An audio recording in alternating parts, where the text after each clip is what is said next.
Эмомали Рахмон заразился коронавирусом? Досмотрите это видео до конца, и вы узнаете, что грозит здоровью президента. Подписывайтесь на наше обновление, чтобы быть в курсе о всех новинках на нашем канале. В Таджикистане каникулы в школах и детских садах продлили до 16 августа. Экзамены состоятся во второй половине июня. 30 апреля Минздрав Таджикистана подтвердил первый случай заражения коронавирусом COVID-19 в стране. В минувший понедельник, 4 мая, официальные СМИ сообщили о 230 выявленных заражениях и 3 скончавшихся с коронавирусом. В эти дни, когда необходимо объединиться вокруг правительства, чтобы совместно бороться против чумы века и победить, сказал представитель таджикской оппозиции в эмиграции. Из-за рубежа распространяется ложь в социальных сетях, якобы лидер нации, президент страны болен и на самолете отправлен в Германию, заявил Рахманзода. Сообщение об отъезде президента Таджикистана Эмомали Рахмона на лечение в Германию не соответствует действительности, заявил советник главы государства Абдуджабор Рахманзода. Как вы относитесь к такой ситуации? Ведь эта информация поступила из-за рубежа.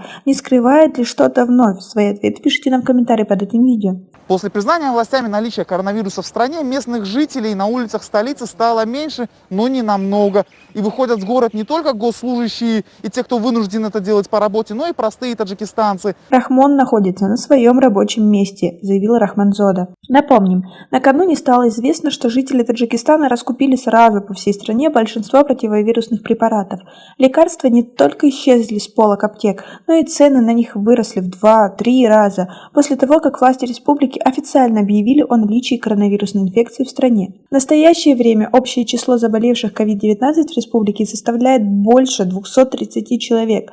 Движение пассажирского автотранспорта между центральной частью Таджикистана и регионами из-за распространения коронавируса приостановлено все равно не будет, сообщает Министерство транспорта страны. В ведомстве опровергают слухи о закрытии движения на автодорогах Душанбе-Харок-Душанбе и Душанбе-Ходжент-Душанбе. Эти автотрассы остаются открытыми для движения транспорта. Также в сообщении говорится о том, что терминалы, водители и пассажиры транспортных средств должны в обязательном порядке пройти обработку антисептическими препаратами.